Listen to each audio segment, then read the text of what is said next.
Hello everyone, welcome to the Death Chicks. I'm Misty Lynn and I'm here with co-host Patty Burgess. And we're here because we really feel that it's time that society wakes up to death and dying. We're all going to die. Raise your right hand with me. I am going to die. If you've been with us a while, you'll feel empowered when you say this, and it'll feel good. There'll be light. If you haven't seen us before, you might think, what is this woman about? How come I'm watching this show? But our regular viewers have a lot of fun and entwined with a lot of learning.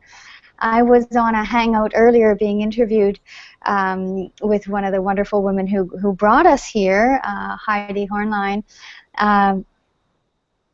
and she was telling a story about her cat, and her cat is dying, and she said previous to her introduction to the Death Chicks, this would have been very difficult for her, and now she, one moment.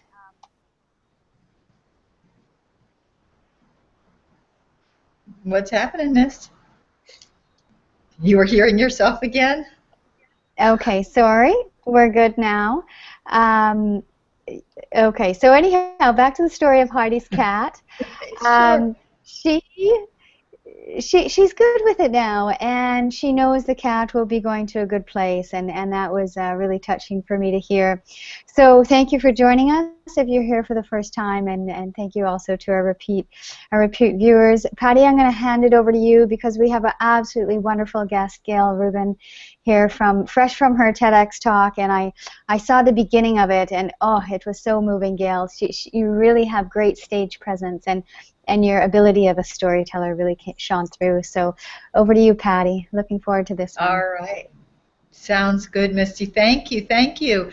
We are thrilled to have Gail with us today because it's not every day that we get somebody who's been on the TEDx stage. And Gail's got a lot to share with us today, and she is one funny lady. Let me give you a proper introduction, Gail, and then we'll definitely get going. So Gail Rubin is the author and the host of the award-winning book and TV series A Good Goodbye, Funeral Planning for Those Who Don't Plan to Die. I don't know if that's you, if you're not planning to die, but this will be the show for you if that's the case. So Gail's a certified thanatologist. It's not a term you hear often, but that means a death educator, somebody who has studied death. And what she does is use humor and funny films to help teach serious issues like funeral planning and medical conversations, estate planning, all the kinds of things that we don't want to talk about, but we know we need to talk about, and we're really glad when we do talk about them. So yes, she recently gave a TEDx talk on why most people don't address end-of-life issues, despite the fact that, you know, humans have a 100% mortality rate. And that's always fascinating to me. Like, we're all going to do this. It's like we spend all this time and energy around these big passages like birth and weddings, and then death, boom, like we're not even talking or going there. I think it should be a party, personally. But anyway, her business card title is the Doyenne of Death, and we're going to find out what that means. Gail's also a certified funeral celebrant, and she creates meaningful memorial services that are all about the person who died, and she's a pioneer of the Death Cafe movement here in the United States. And you can hear her radio show, A Good Goodbye, on funeralradio.com. Her website is www.agoodgoodbye.com, and she's also, as we said earlier, given a TED Talk. So we're kind of excited to talk with you and see what you've got to tell us. Welcome. And how are you? One thing, Patty, I've just got word from our viewers that we're echoing. So if I had Crowdcast on a minute ago when I was doing the introduction, and that's why there was, you may have been hearing two of me for a while. So I've since closed that. Okay. Oh shoot, Rachel said it's really multiple echoing. I think we should I've just asked over on the Crowdcast if it's happening there too. Let's see. Oh. It may have That's been. A shame. Would it help if I put headsets on? Headsets can help. Yeah. Mhm.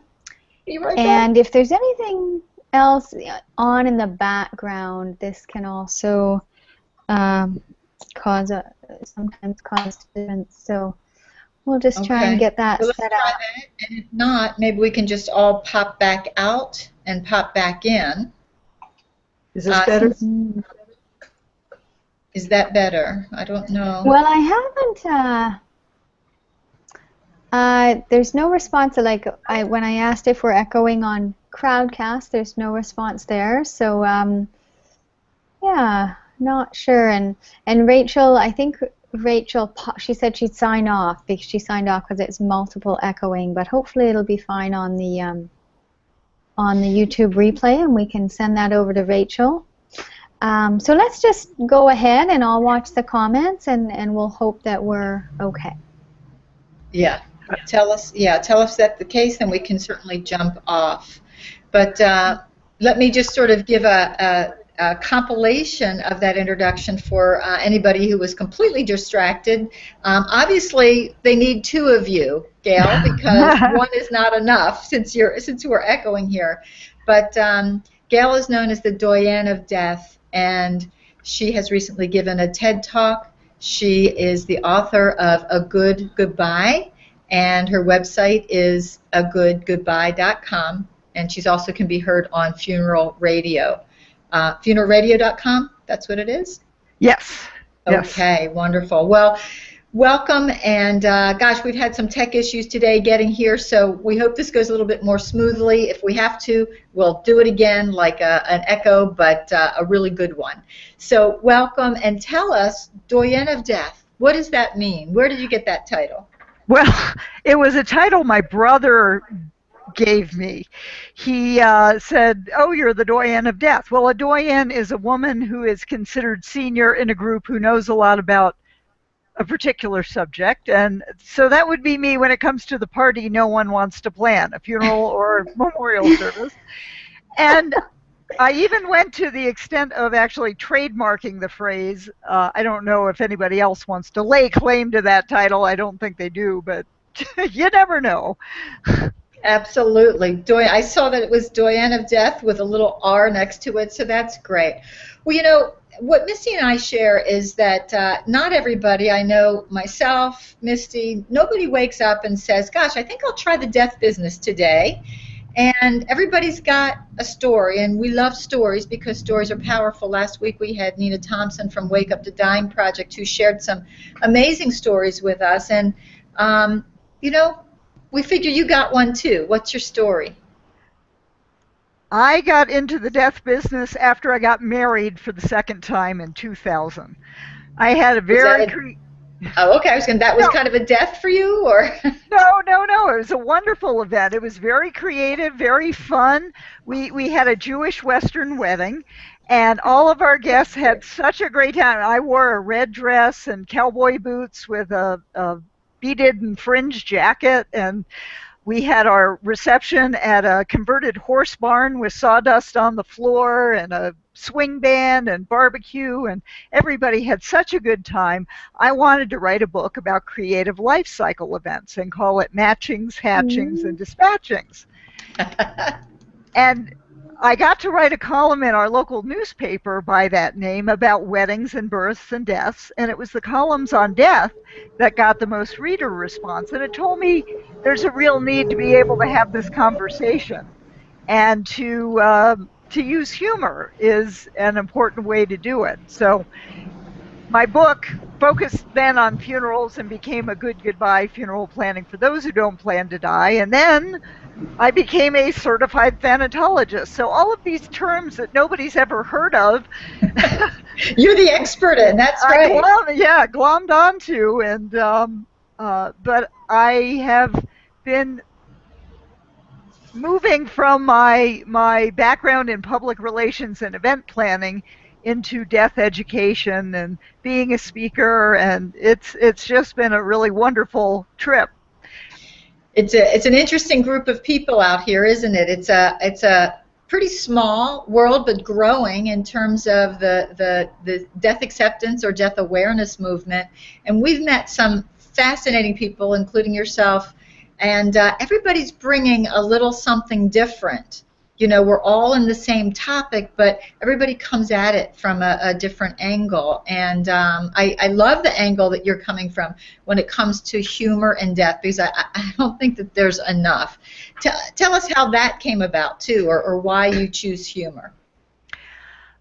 Well, it just seemed to be a natural outgrowth. When you're talking about an uncomfortable topic, humor, when we laugh, that releases endorphins into our bloodstream that allow us to relax. And then once we relax about this stress-inducing topic, we can actually learn what we need to know and do before somebody dies. Not if, but when.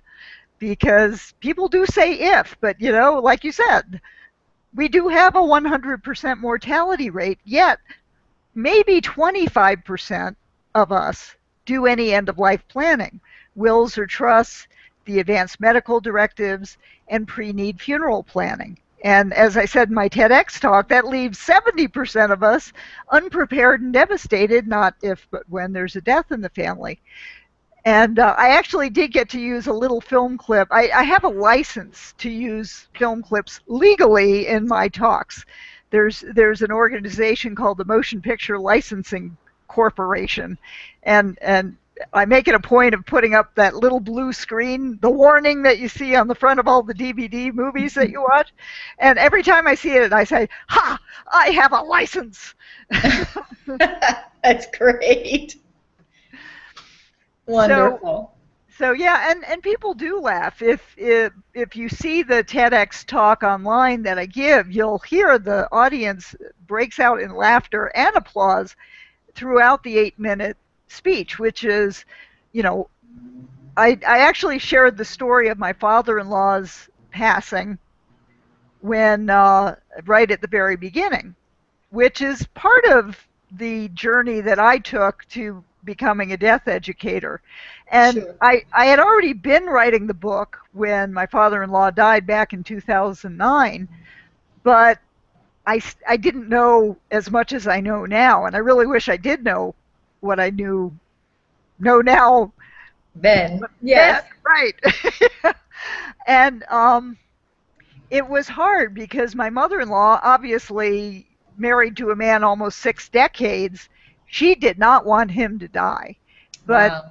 there was no way for him to get better. I mean, he was inhaling anything he ate or drank at this point, at the age of 82. And it was hard for her to even talk about the possibility of her husband dying.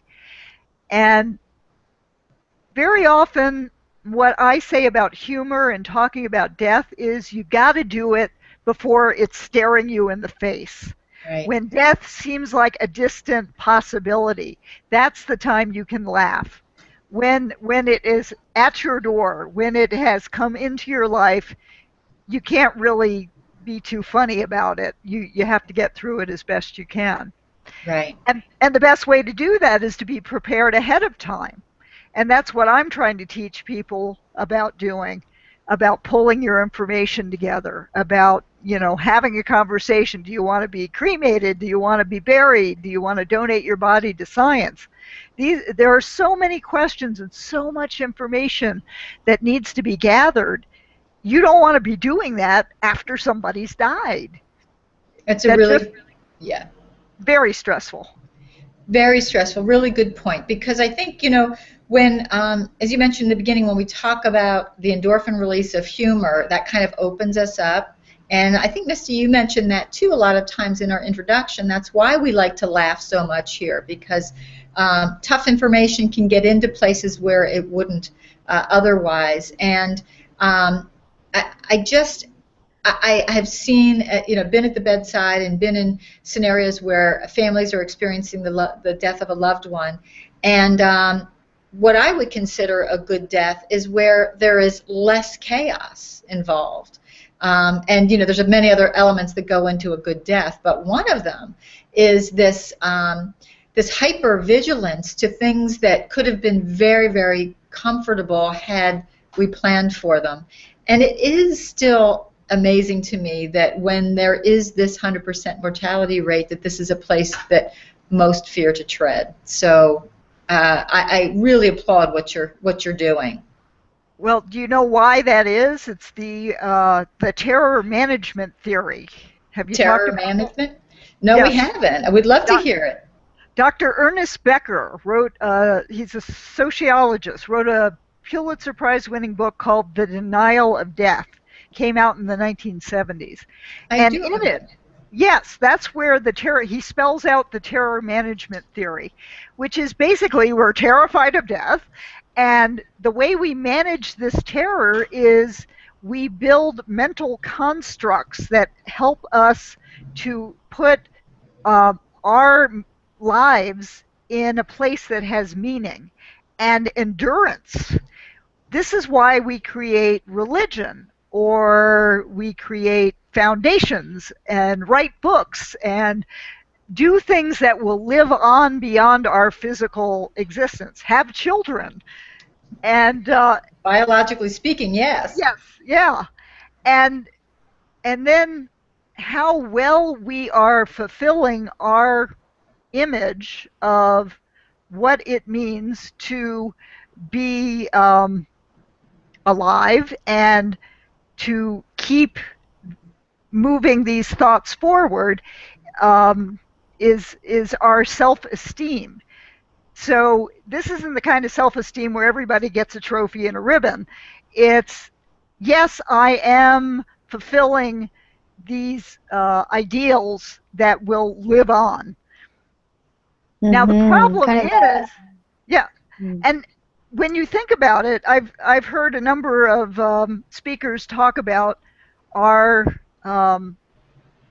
population has low self-esteem. One out of 3 people have high self-esteem. The other 2 have low self-esteem. So if you look at the numbers of people who are actually doing their pre-need planning, that 25 to 30%, those are probably the people with the self-esteem who can handle considering their own mortality. They're the ones who are being prepared, whereas the 70% that don't want to think about death, that's the way they're dealing with it. They're not thinking about it. So Interesting. So that's how they're managing their terror, is like, I'm going to pretend it's not there and it's not going to happen. And then those are the people who are surprised and devastated when it does. Wow. Were you going to say something, Misty? I was just sharing that was a great quote about the linking the self-esteem to the death. And I think it's fear, so it's based on fear, and when we have fear, our body retracts, and you can feel it. And when our body retracts, everything shuts off, and that's why we can't think about it, because we're shut off.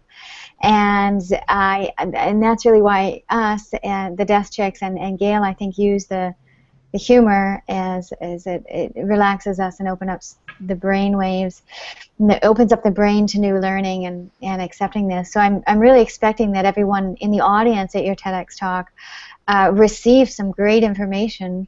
And my question for you is, how do we reach the other 2/3? How do we reach those 2/3 of people who are afraid, who don't have the self-esteem to step into it on their own? How can we break through that? Well, that's a really good question, and that's what I'm working on with going out there and speaking and using these funny films.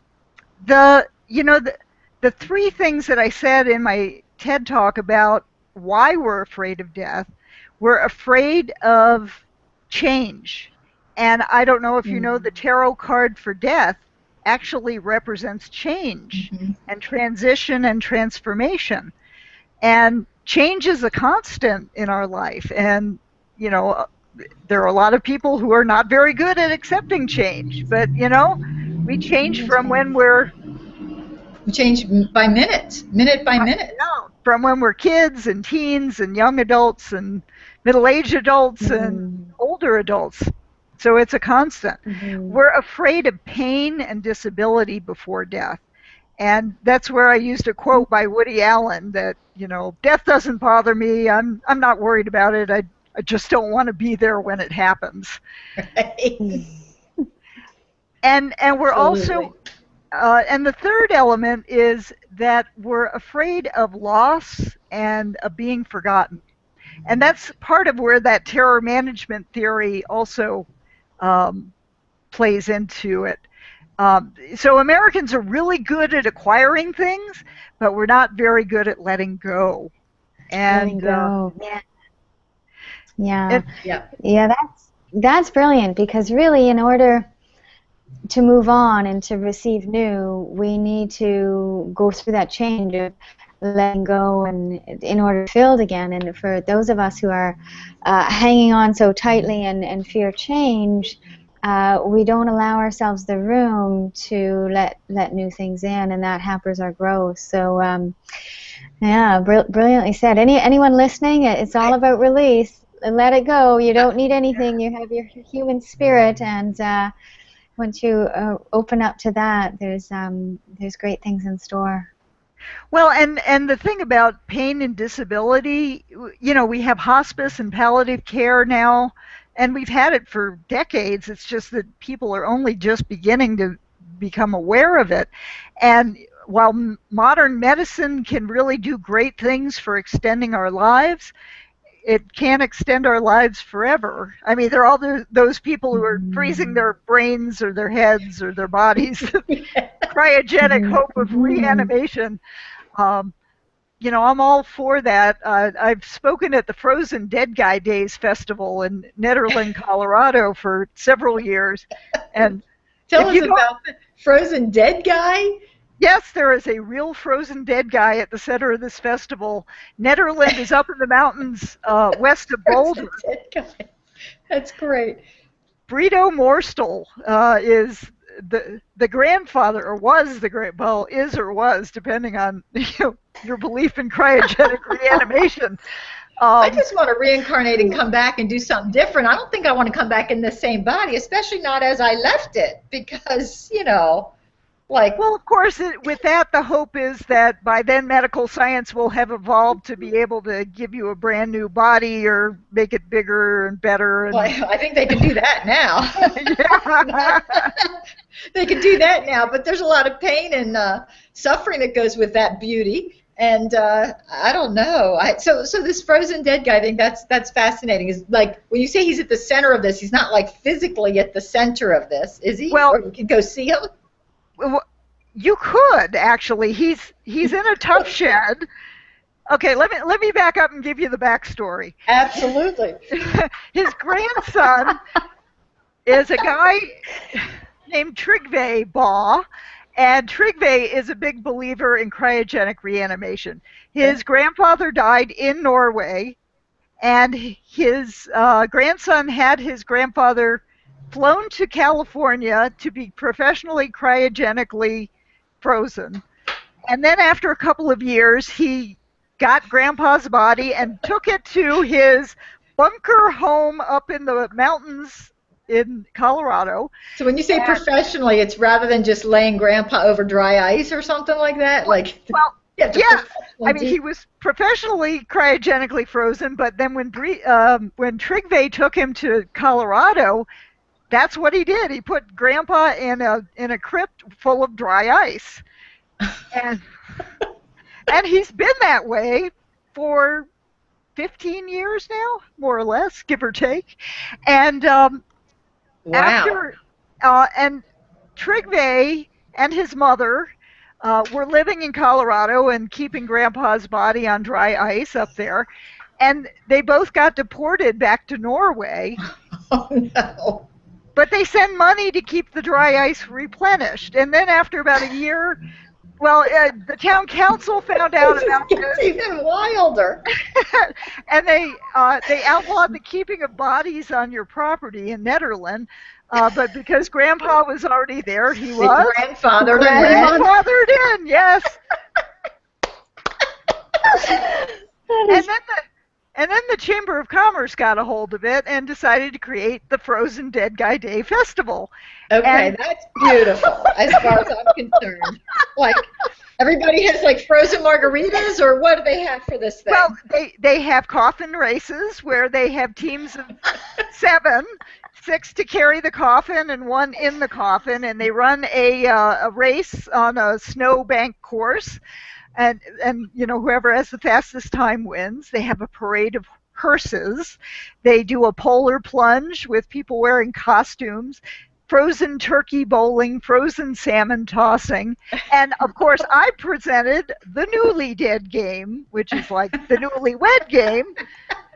But the questions are how well you know your partner's last wishes. And people were like, that's great. Loved it. They were signing up. That's and brilliant. Yeah. You need to create. You need to create this, like yes, in a game. I did. I was gonna say, Gail, you know, people do hangouts, live hangouts like this in a game show fashion. So it might be something worth considering. Oh, an online hangout newly dead game. That would be good. But but if people wanted to get it, they could go to my website, A Good Goodbye, and it's an electronic download that they could get. Just go to the Stuff to Die For online shopping cart, and you'll see books and DVDs and the newly dead game. Yeah. This industry is so ripe for all of these kinds of great iterations and jokes and that kind of thing. So the newly dead game. And you know what? That's important because think about it. Like the newly dead are the ones that need our attention because everything happens. In fact, I often wonder, and I know it's usually, some of it has to do with some religious traditions about burying the body sometimes, before sundown or without embalming. That's why it tends to be from the death to the funeral, to the burial, if it's going to be a burial. There's usually only a few days. But I just remember feeling when my mother died, the one we had been caring for her, the time it took to just kind of calm down, to have pulled that together in 3 days in the midst of everything would have been crazy. So we had a memorial service after the fact because she was cremated. But I don't know how people do it all in that time frame because they're just still reeling from what just happened. So there again, to your point, is the whole planning of this. Like, not that you have to have, all down to what the funeral luncheon is going to be about, but maybe you do. And then, boom, it's on autopilot, and you can actually be present for these really important emotions and connections at that time. Yes, exactly. Well, the newly dead game is designed to get couples talking about those pieces of information, like what's your partner's mother's maiden name? You may not know that. Do you know their social security number? Do you know, what their favorite songs might be? There's actually 3 levels of questions, from 5-point to 10-point to 25-point. And of course, the more points, the harder the question is. But I had some couples that were married for a long time that they knew everything about each other in that regard, which is great. But not everybody is so well prepared. Absolutely true. Well, that's wonderful. I think we ought to try a newly dead game. Maybe we can get somebody like Heidi and Mark on, or some other couples who would be willing to play that. That would be very, very fun, Gail. Especially if we're still echoing. I don't know. Maybe no one's telling us we're good. I think me putting my headsets on probably did the trick. Yes, okay. I think that did it. On both ends, we're good now. So it was a short-lived, thank goodness. But Patty, we'll be having the Jethro and the Gift of Grace fellows on, and that's also a game around death and dying. There's a real movement, this death acceptance movement, and it's a wonderful thing, and playing around it is really the best way to jump in. So I'd for sure be interested in having something like that. So maybe we can set that up for around Christmas or something. That might be a fun holiday sport. Death sports. Fun holiday sport where everybody, lots of people die at the holidays or prior to. I know my mother did, and but anything that can get people talking, your talks, the humor, the film, your game, anything that can open those pathways and do it in a way. And I know when I've played my gift of grace, the folks we're going to have on in a couple of weeks. I haven't played your game, but I've been in places where there's still a bunch of laughter around that. And, to embrace that is very, very different than I think people go into it with. They think, it's going to be really kind of tough. So very good. And the Death Cafe is also a place where we have a lot of laughter. I was the second person to hold the Death Cafe in the United States, which comes to us from the United Kingdom. And it's an opportunity for people to come together and have some tea and cake or cookies and just talk about what's on their hearts and minds about mortality issues. And, sometimes it gets a little emotional, but more often than not, we laugh. For example, one woman was talking about this, but just before her husband died, she was in the hospital, and the nurse came and talked to her, and she said, "Would you like to donate the organs?" And she said, "Well, he's using them right now." And we all laughed at that. I'm telling you, sometimes the sensitivity of the staff there, it could be in question, but I know for the most part, those are really courageous humans and working with death and dying every day for sure. Well, that's great. One of the things I wanted to touch on too, and it may be along the same lines of what we're talking about, like the terror theory, and I love that because, and the letting go part, because when we talk about letting go, then we can let a legacy emerge. Which is what you're talking about. How do we leave this place? Because we're going to leave anyway, so why don't we leave a mark? And the letting go to create legacy really means something. So is that why obituaries are so hard to write? And also, is that why they're so boring? Like, really, we need to beef them up a little bit. We do. Yes. I, in fact, just was a celebrant for a gentleman who was a physicist, humanist, and he was an avid hiker. And I wrote the obituary for the widow and his daughters. I sat down with them and talked about him to actually construct the memorial service for him.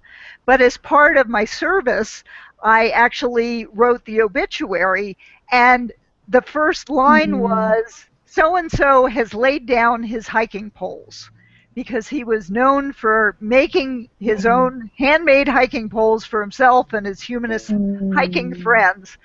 And then I just went on and on and on. Now, the thing about obituaries is when you run them in the newspaper, you pay per line for everything that gets said. However, with online websites, you can say as much as you want and it doesn't cost anything. So what I did with this gentleman and for his service was we put his picture and just a couple of lines of type in saying, so-and-so has laid down his hiking poles for the last time. There'll be a memorial service, date, time, place, blah, blah, blah.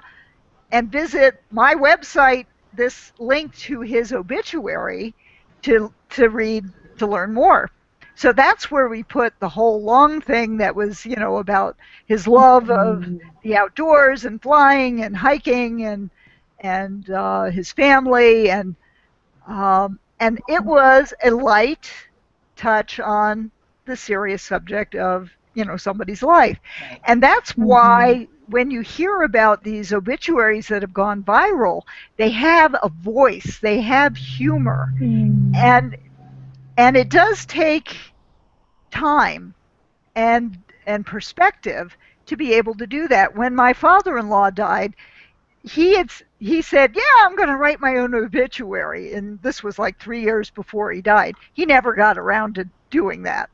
And so that was the one element of his funeral arrangements that fell short. And that was probably the most time that we spent at the funeral home after his death.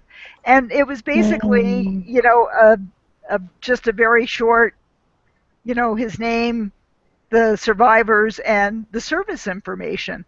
He was eulogized well at the funeral, but you know, nobody was in any frame of mind to write anything creative or upbeat or lengthy right after he had died. We were exhausted.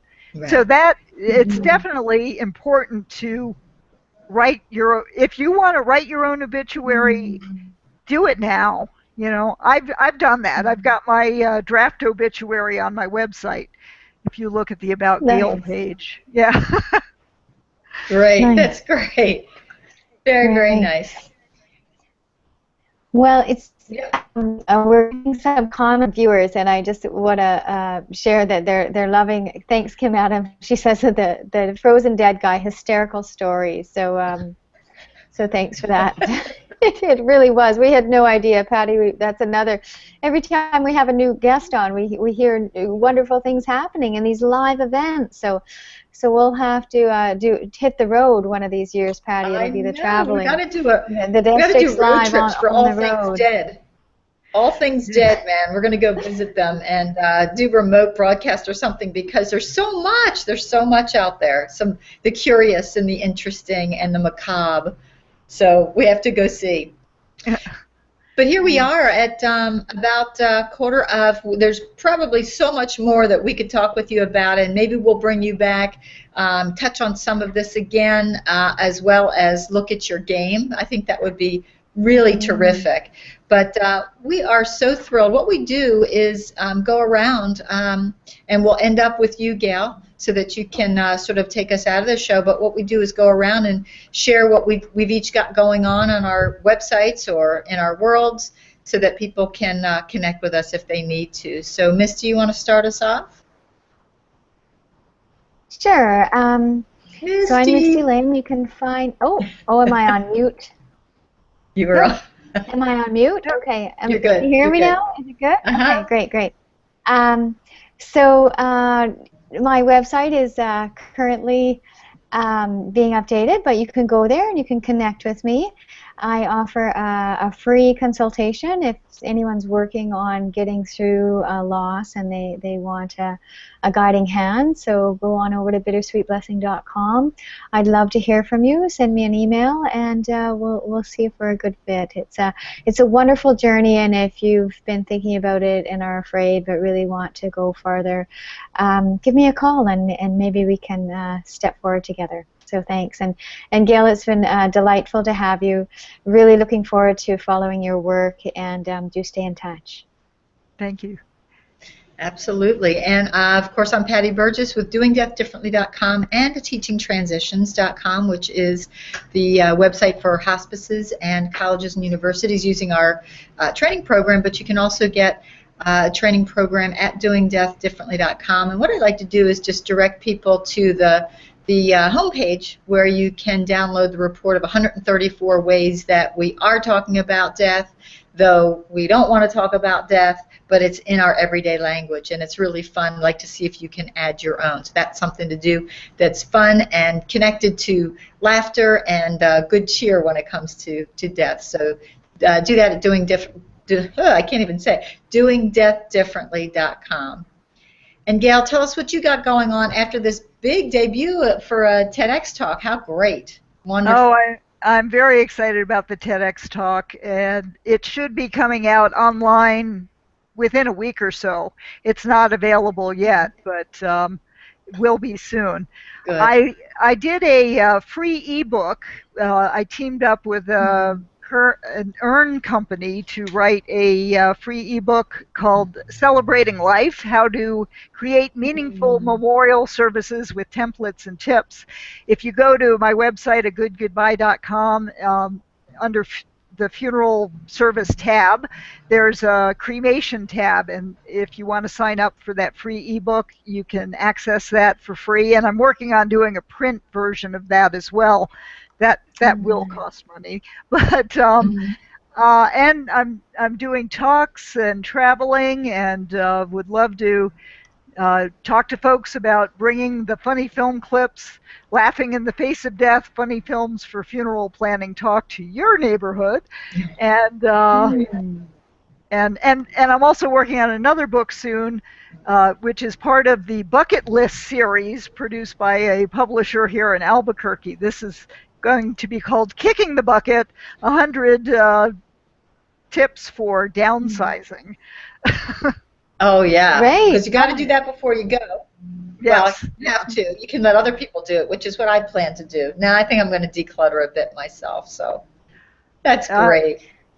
So thank you so much for having me. It's been a blast. Wonderful. Well, it's been great. We will definitely be talking with you again.